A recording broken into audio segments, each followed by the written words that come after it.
वाले हैं blizzard of souls के बारे में। ये कहानी है एक 16 साल के लड़के की जिसकी आंखों के सामने उसकी माँ को मार दिया गया था। इसीलिए अपनी माँ के मौत का बदला लेने के लिए एक 16 साल के लड़के ने आर्मी को ज्वाइन किया। तब से उसकी जिंदगी पूरे तरीके से बदल गई। कहानी की शुरुआत होती है और हमारे सामने 1915 का दृश्य आता है और ये वक्त होता है पहले विश्व युद्ध का और हर जगह पे लड़ाई का माहौल होता है। और यहाँ पे हम लातवियन सेना को देखते हैं जो जर्मन के खिलाफ लड़ रहे होते हैं, वो भी एक अज्ञात से जंगल में। लेकिन देखते ही देखते ये युद्ध ऐसे ही खतरनाक होते जाता है और यहीं पर हम एक लड़के को देखते हैं जिसका नाम है अर्थर। और अर्थर अपनी पूरी ताकत लगा रहा होता है इनसे लड़ने के लिए और वो इन पे अंधाधुंध गोलियां भी चलाता है। तभी यहाँ का अंधेरा और भी ज्यादा बढ़ जाता है और सब कुछ धुंधला होने लगता है। तब इनके कमांडर इन्हें हौसला देते हैं और इन्हें फिर से लड़ने के लिए कहते हैं। लेकिन अब यहाँ से कहानी जाती है फ्लैशबैक में और 2 साल पहले का दृश्य आता है और हम आर्थर को देखते हैं उसके भाई के साथ जिसका नाम है एडगर। और ये लोग शहर से अपने गाँव वापस जा रहे हैं और जैसे ये लोग अपने घर पे पहुँचते हैं एडगर बाहर चला जाता है अपने पिता से मिलने के लिए। लेकिन आर्थर जाकर के अपनी माँ की गोद में सो जाता है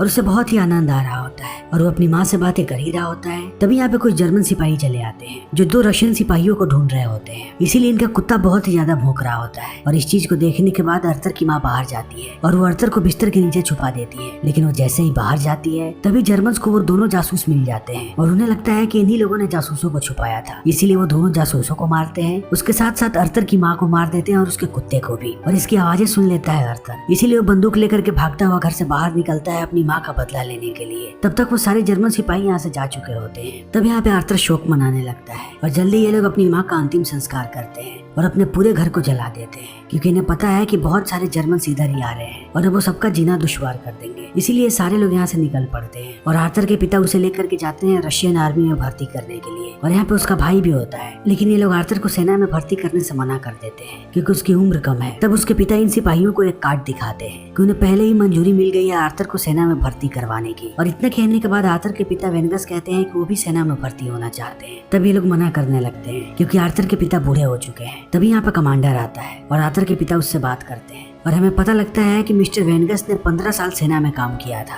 इसीलिए उन्हें भी सेना में भर्ती कर लिया जाता है। और देखते ही देखते इनकी ट्रेनिंग शुरू हो जाती है और आर्थर को ट्रेनिंग दी जाती है। लेकिन आर्थर के अलावा यहाँ पर और भी बहुत सारे बच्चे होते हैं जो बहुत ज्यादा मजाक करते हैं। इसीलिए मिस्टर वेनगस को जिम्मेवारी मिलती है कि वो इन सारे बच्चों को सुधारे और जो भी ऐसी गलती करे वो उसे सजा दें और उन्हें उनकी गलती का एहसास दिलाए। और मिस्टर वेनगस यही करते हैं और सबकी ट्रेनिंग ऐसे ही चलती जाती है। तभी एक दिन जब ये लोग खेल रहे होते हैं उसी बीच ये ऊपर जर्मन सिपाहियों के प्लेन्स को देखते हैं। लेकिन कुछ बच्चों को पता नहीं होता कि ये जर्मन लोग हैं, इसीलिए वो प्लेन्स को देखने लगते हैं क्योंकि उन्हें लगता है कि ये उनका ही प्लेन है। तभी यहाँ पे मिस्टर वेनगस भागते हुए आते हैं और वो सबको छुपने के लिए कहते हैं, इसीलिए सारे के सारे लोग नीचे छुप जाते हैं। तब तक जर्मन इन पे अंधाधुंध बॉम्ब गिराने लगते हैं और इस चीज को देखने के बाद सारे लोग दंग रह जाते हैं। और अब इन्हें पता लग चुका है कि जर्मन के दरवाजे तक आ चुके हैं, इसीलिए इनकी ट्रेनिंग यहीं पे खत्म कर दी जाती है और सारे लोगों को हथियार और यूनिफॉर्म दिया जाता है क्योंकि अब इन्हें युद्ध में जाना है। और देखते ही देखते ये सारे लोग पहुंच जाते हैं उस जगह पे जहाँ युद्ध होना है और सारे लोग ट्रेंचेस में छुपे होते हैं। लेकिन इन्होंने आज से पहले कभी भी युद्ध नहीं लड़ा है, इसीलिए कुछ बच्चों को सारी चीजें मजाक लगती है। फिर वो यहाँ पे मजाक करने लगते हैं और उनके मजाक को देखने के बाद बाकी भी लोग हंसने लगते हैं। तभी अचानक जर्मन पे हमला कर देते हैं और चारों तरफ से गोलियां चलने लगती हैं और जर्मन ने यहाँ पे एक बॉम्ब भी गिराया है जो जल्दी ही फट जाता है। इसीलिए अब सबकी हालत खराब होने लगती है। लेकिन वेनगस इन सबको आके बताता है कि हमने जर्मन को मार गिराया है, इसीलिए अब हमें आगे बढ़ना चाहिए और सब लोग अपनी अपनी बंदूकें तैयार रखो। इसीलिए अब सारे लोग आगे बढ़ने लगते हैं और जल्दी ही घुस जाते हैं दुश्मनों के इलाके में जहाँ हर तरफ कोहरा होता है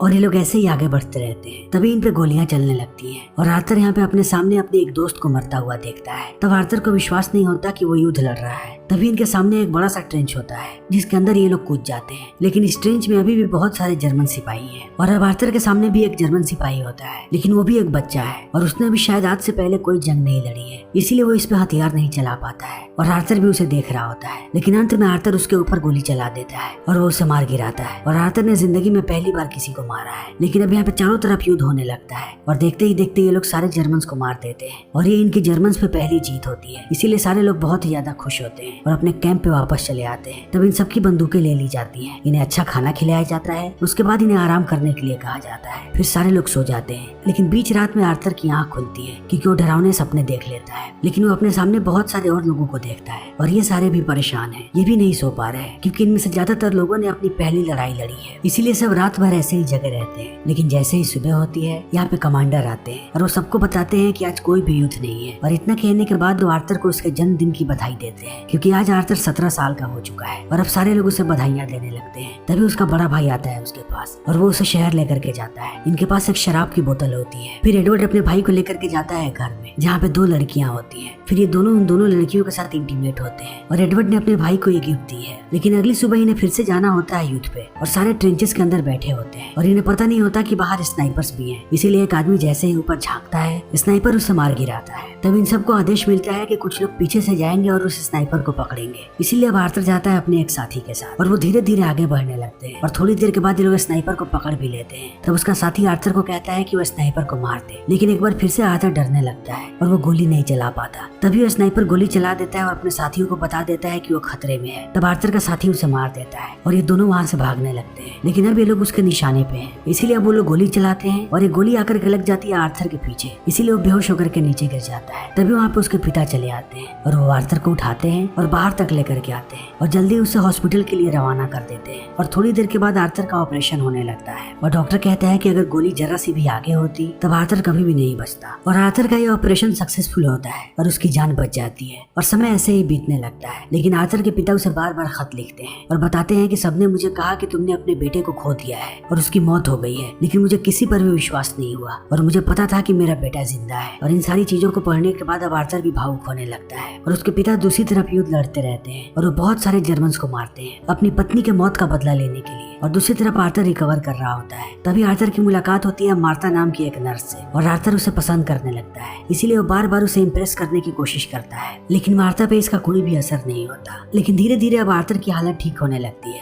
और वो दिन आ जाता है जब आर्थर को यहाँ से डिस्चार्ज किया जाएगा। तब यहाँ पे आर्थर को लेने के लिए उसका भाई आता है और उसके साथ साथ कमांडर भी। तब मार्था आर्थर के यूनिफॉर्म्स को निकाल करके देती है। तभी आर्थर देखता है कि यहाँ पे सारे लोग डांस कर रहे हैं और गाना बजा रहे हैं। तब आर्थर इस मौके का फायदा उठाता है और वो मार्था को डांस करने के लिए कहता है और उसके साथ डांस करने के बाद वापस चला आता है युद्ध में। और वो एक बार फिर से बैटल फील्ड में होता है जब ये लोग एक बार फिर से जर्मन से लड़ने वाले हैं और अब आर्थर भी यहाँ पे लड़ रहा है। लेकिन अब यहाँ से धीरे से निकल करके आर्थर जाता है अपने पिता के पास। तब उसके पिता उसके भी चेहरे पर मिट्टी लगा देते हैं और उसे एक स्नाइपर देते हैं और कहते हैं कि अब तुम्हें दुश्मनों को मारने में बिल्कुल भी नहीं हिचकिचाना चाहिए, इसीलिए निशाना लगाओ, क्योंकि एक बार तुम हिचकिचाए थे तब तुम मरते मरते बचे। और इन बातों को सुनने के बाद अब आर्थर भी निशाना लगाने लगता है, लेकिन वो एक बार फिर से रुक जाता है क्योंकि वो किसी को भी मारना नहीं चाहता। तभी यहाँ पे एक गैस अटैक होता है और सारे लोग अस्त व्यस्त हो जाते हैं। और थोड़ी देर के बाद आर्थर अपने पिता के पास लौट के आता है। तब उसे अपने पिता की लाश मिलती है और उसी के पास एक दुश्मन भी होता है। तब आर्थर अपना होश खो देता है और उस दुश्मन की लाश को पीटने लगता है। लेकिन अब वेनेगस के मौत से सारे लोग निराश हैं क्योंकि एक बहुत ही अच्छा योद्धा था,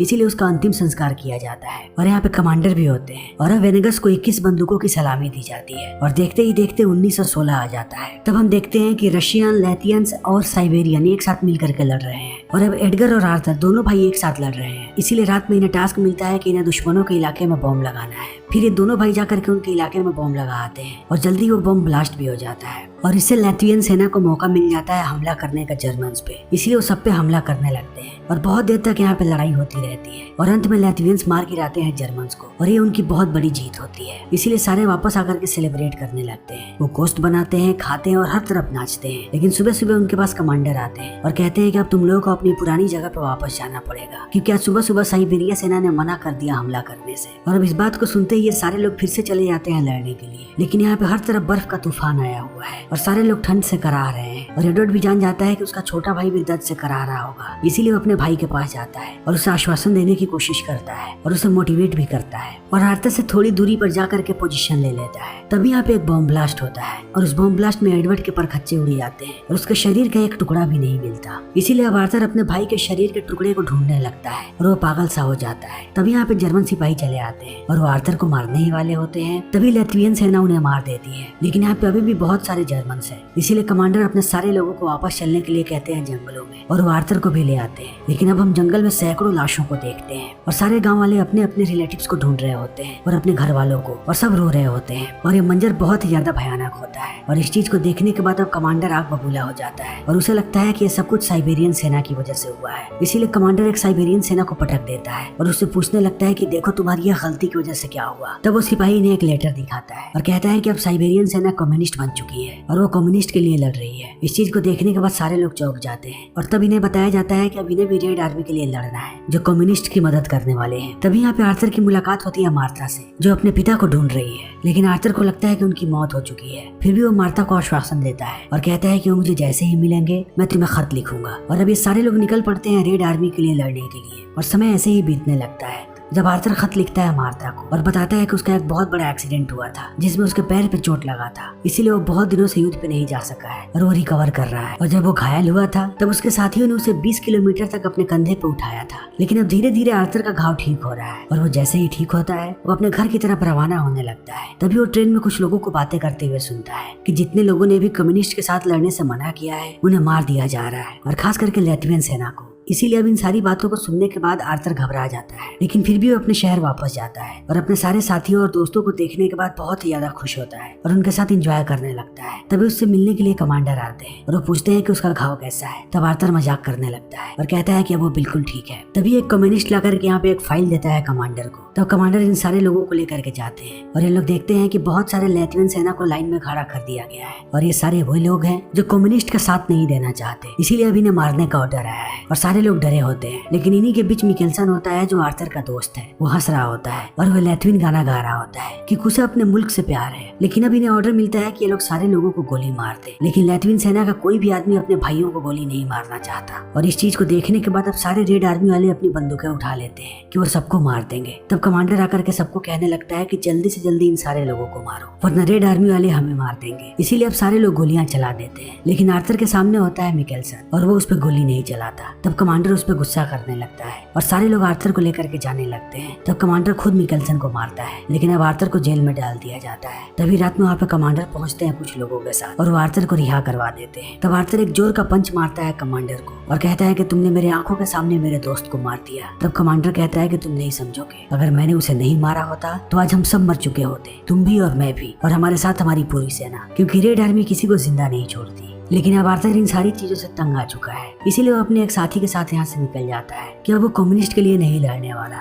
बल्कि वो अपने देश के लिए लड़ेगा। इसीलिए वो लैटवियन सेना को ज्वाइन करने के लिए जाता है। तभी रास्ते में इन पे हमला हो जाता है और ये लोग भागने लगते हैं, लेकिन आर्थर का साथी मारा जाता है। मगर आर्थर अभी भी जिंदा है, वो बस थोड़ा सा घायल है और अब आर्थर को पता नहीं कि वो कहाँ जाए। इसीलिए वो आता है मार्था के पास और मार्था उसे देखने के बाद बहुत खुश होती है, क्योंकि साल भर पहले उसने उसे खत लिखा था। तब से इन लोगों ने एक दूसरे को खत तक नहीं लिखा है, लेकिन ये दोनों एक दूसरे से प्यार करते हैं। इसीलिए यहाँ पे ये लोग अपने प्यार का इजहार करते हैं और आर्थर यहाँ पे अपनी माँ की अंगूठी देता है मार्था को और कहता है कि वो जल्दी युद्ध को खत्म करके उसके पास आएगा, फिर ये दोनों शादी करेंगे। और इतना कहने के बाद अब आर्थर पहुंचता है अपने शहर और वो जाता है यहाँ के नेशनल आर्मी के पास, क्योंकि अब वो लैटवियन सेना के लिए लड़ना चाहता है। और जब वो आर्थर के एक्सपीरियंस को देखते हैं तब वो उसे तुरंत सेना में भर्ती कर लेते हैं और उसे नए सिपाहियों का कमांडर बना दिया जाता है और भेज दिया जाता है युद्ध में। तब आर्थर एक बहुत बड़ी टुकड़ी को लेकर के लड़ता है जर्मन्स के खिलाफ और ये लड़ाई बहुत ही ज्यादा घमासान होने लगती है। लेकिन आर्थर के पास सारे नए सिपाही हैं, इसीलिए वो उन्हें मोटिवेट करते रहता है और वो खुद खड़ा होता है, अपनी बंदूक उठाता है और दुश्मनों को मार गिराता है और सबको बताता है कि आखिर दुश्मनों को कैसे मारना है। और आर्थर को देखने के बाद सारे लोग वैसा ही करते हैं और ये लोग अंधाधुंध गोलियां चलाने लगते हैं जर्मन्स पे और ये लड़ाई बहुत देर तक चलती है और देखते ही देखते ये लोग जर्मन्स पे भारी पड़ने लगते हैं और उन्हें मार गिराते हैं। और अभी आखिरी समय होता है, ये लोग जीतने वाले होते हैं। तभी एक गोली आकर के लगती है आर्थर को और वो नीचे गिर जाता है और अपनी आखिरी सांसें लेने लगता है। तब उस समय वो उसी युद्ध को याद करता है जब वो अपने भाई के साथ लड़ रहा था और उसके भाई की मृत्यु हुई थी।